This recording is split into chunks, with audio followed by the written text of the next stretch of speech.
Superheroes. In Japan, superheroes are either tokusatsu spandex bubbleheads or magical girls. But then two anime came along to revolutionize the genre of Japanese anime superheroes, based on Western ones. One Punch Man and My Hero Academia. One the story of an overpowered Superman born to life, and one about a young hero trying to get to the top with nothing but his wit, skill, and dumb luck. But as a legendary man once said, a hero is only as good as their villain.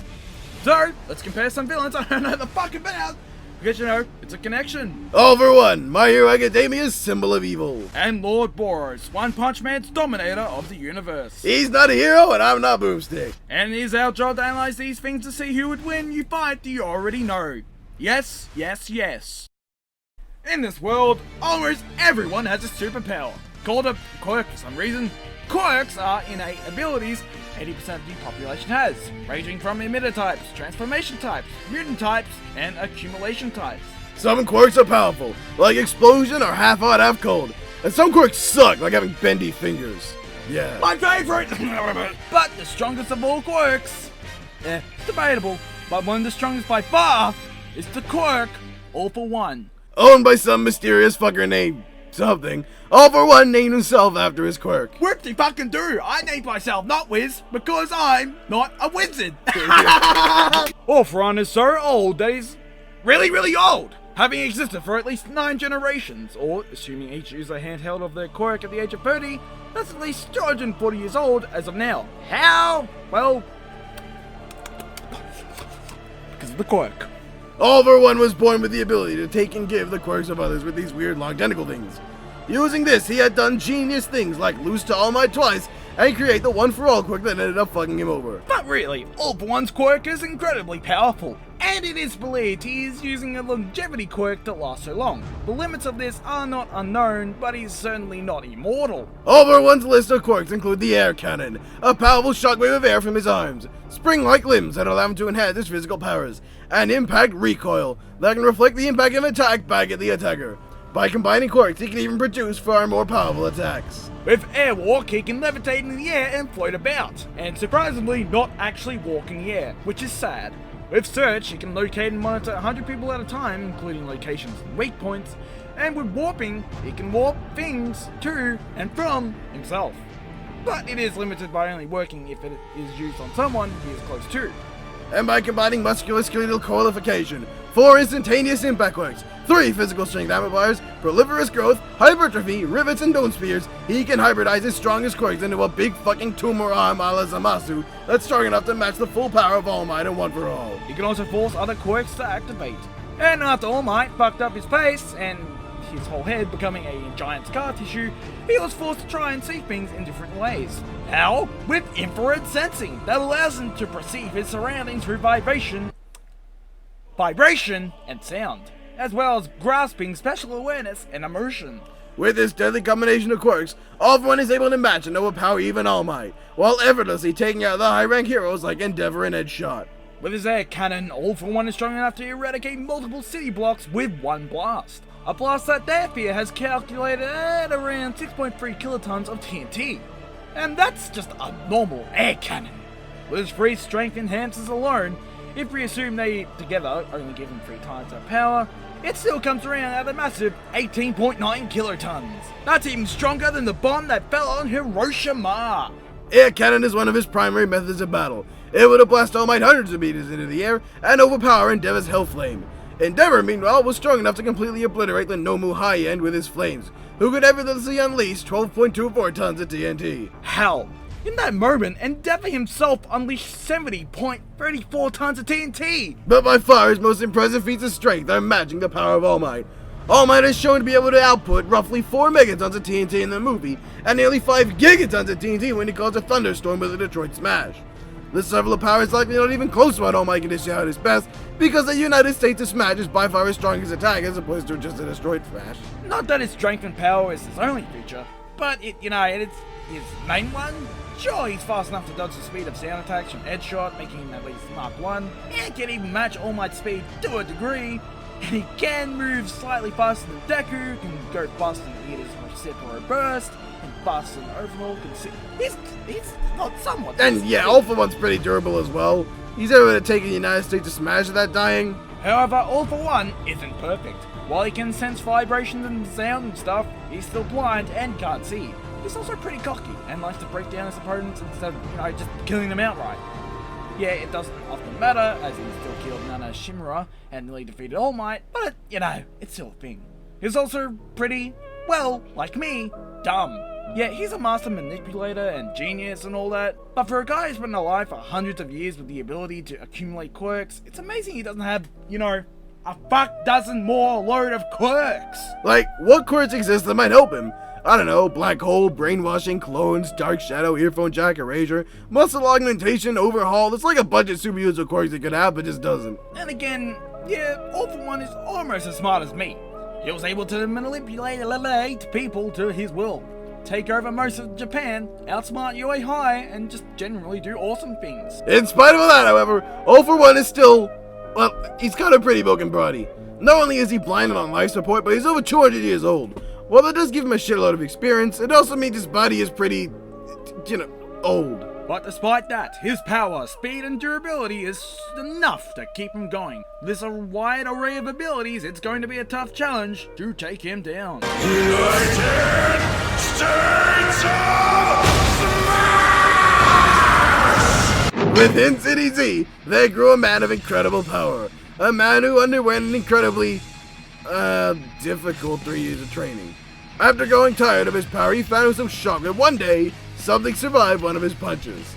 On that day, the entirety of City A was destroyed.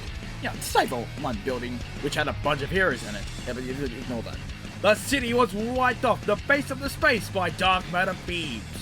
Upon this event, multiple heroes engaged in battle, but only one got onto that ship and faced their leader, Lord Boros, Dominator of the universe. Upon instigating the battle, Saitama and Boros fought for a while, and then eventually Boros lost. The end. Alright, the commands are ready and the weapons are— Whoa! That's not all there is to say. Yes, Lord Boros lost, but that doesn't mean in a show where everyone who doesn't challenge him in video games loses to him. That doesn't really matter much. Okay then. Lord Boros came to Earth because of a prophecy about fighting an equal that was probably Garou and not Saitama. And then he showed up. And died! Lord Boros hails from a species with incredible regenerative abilities, and is the strongest of his kind. Boros is so powerful, he can easily destroy thick metal pillars with ease, kept up with a non-serious Saitama.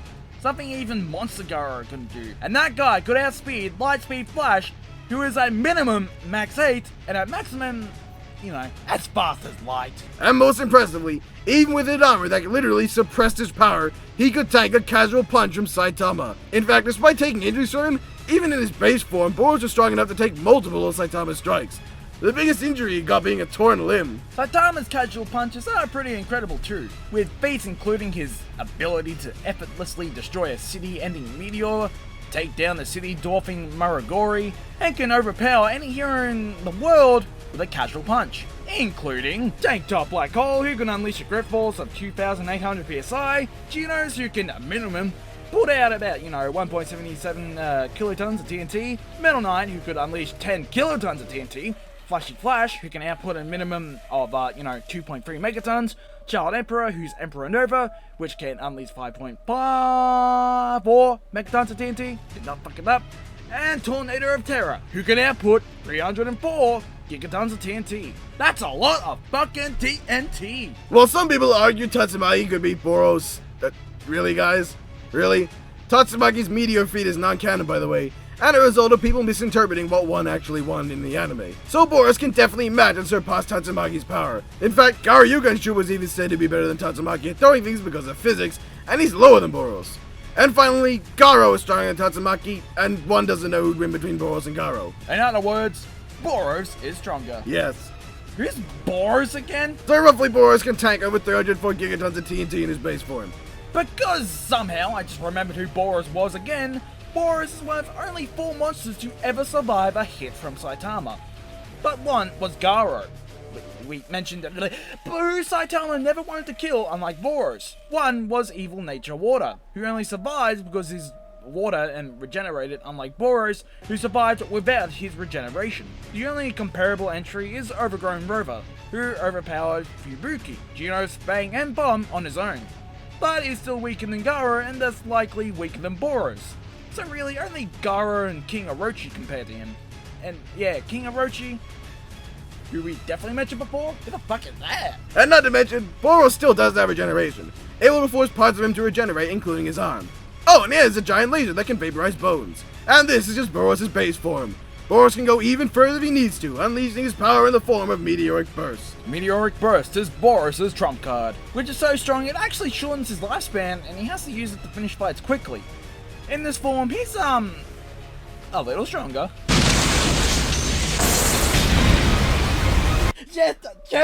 Just a little. In this form, not only can he eradicate several kilometers of this gigantic ship, a ship that can take 304 gigatons of TNT Tatsumaki hit it with, by the way. Tatsumaki, who could only do minor damage with 304 gigatons of TNT hitting the entire underside. Boros with one punch and Saitama could clear several kilometers of the ship's hull, even and melting it with the kinetic energy and damaging inside of the ship. It's his ship! Why would he destroy it? Oh, Boros, you dumb motherfucker! Ending Saitama to the moon? Even lowballed, it is at least 7.6 megatons. And if we're being fair to it is around, 23.8 petatons. That's multi-continental level power. That's also the amount of power the ship survived when Saitama landed on it. And Boros effortlessly melted and broke the ship with one punch, meaning he hit harder than Saitama's landing. Holy crap! And in this form, he's so fast he can dish out 12 strikes in an instant without even trying, and regenerate from being completely splattered into a puddle within seconds. Hell, here he takes casual punches like they're basically nothing, just getting winded like a normal person would if they got punched in the gut. In fact, Boros in this form is unleashing more than that 304 gigatons of TNT by simply flying past. And even that's not enough. He can unleash all of his power into the collapsing star-roaring cannon, a blast that can wipe away the entirety of the world. Well, the surface of it, which is a lot of power. Even that wasn't enough though, and Saitama eventually killed him with his serious punch, delivering 18 petatons of force more than his collapsing star-roaring cannon. Even then, Boros used all of his power against Saitama, so it's also possible his body was extremely weak here. But hey, even then, he still got taken out by one serious punch. But even in his final moments, he was conscious! Ah! He didn't even get hit by the punch, and he died! True, but that punch overpowered his cannon, then split the crowds across the city, after overpowering the cannon and hitting him. And Lord Boros is so powerful that he maintains his status as one of the strongest characters below Saitama in the series. If you want to avoid your world's end, don't fuck with the Dominator of the universe.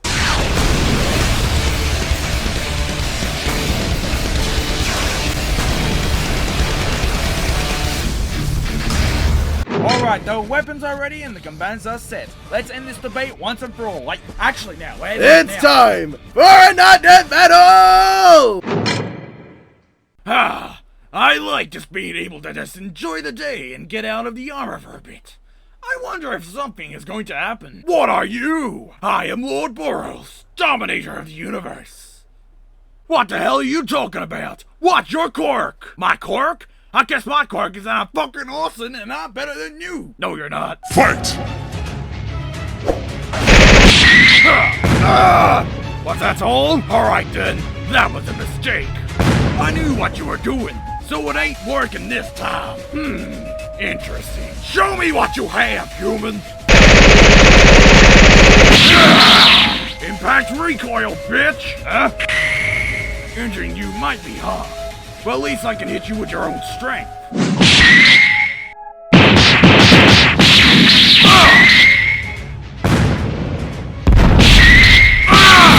Alright, you biatch. What a shame. Is that all you have in store for me? You want more? You want more? Yep, okay then. Okay. I see what you're doing. You can't damage me, so you expect me to damage myself. Fine then. I'll just overpower your candy butt.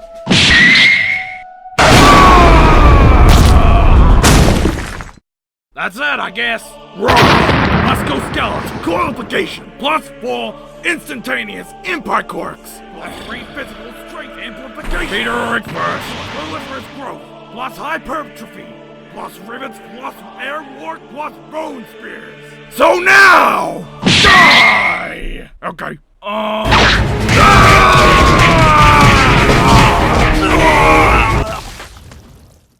Why'd I use my meteoric burst? While this battle doesn't look too close initially, it's not exactly a total close stomp. First, we'll compare stats. All for One is strong enough to output, 5 gigatons minimum. Boros can only output 304 gigatons. Oh, well, All for One can move at Mark 40, assuming he's quicker than either. Boros can only move near light speed when compared to how better he could react to Saitama attacks over Garyu Shang Piang Kong, who can attack at relativistic speeds. Oh, well, Boros could only take 404 gigatons of power and All for One, Well, if we're being fair and say All Might's United States Smash is 10 times stronger than his Destroyed Smash, then he can output 50 gigatons of TNT, and All for One can survive that, while Boros only took 18 petatons. 18 petatons plus the force of his own cannon back at his face while in a weakened state. Not that that matters, even I know that Boros' 304 gigatons is more than All for One's 50, but All for One's 5 gigatons is less than Boros' 18 petatons. So, although All for One's mass array attacks is a lot more varied than Boros, and he's likely a much smarter fighter. But if we're being perfectly honest here, Boros is better in every statistical category, and All for One couldn't even begin to damage him. Boros doesn't even really need variety to take him down. One Kamehameha laser, one Mutiny, one Roaring Cannon, any of his supposed special moves, just any of those would work. Even base Boros could do it. Meteoric Burst though? That's just sad to compare. And if he uses his cannon, the best All for One can hope to do is airwalk above Boros to avoid it and hit his likely weakened body. But why would Boros do this attack anyway? He doesn't need to. He probably doesn't even need to use Meteoric Burst. And by the way, the amount of electricity blasting up Boros when he powers up that attack would likely stun All for One anyway. Yeah. Boros is just way too strong for All for One to match. Looks like he went in All for One, but left with none. The winner is Lord Boros. Next time on Not Death Battle!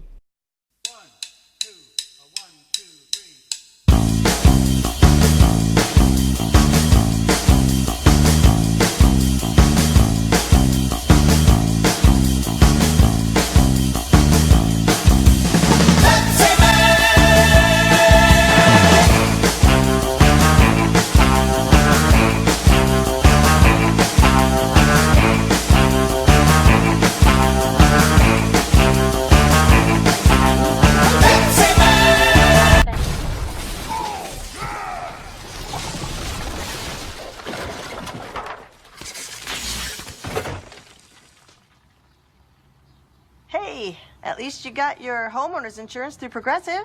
By bundling it with your car insurance, you saved a ton. Yeah. Do you want to see the rest of the house? I can actually see a lot of it.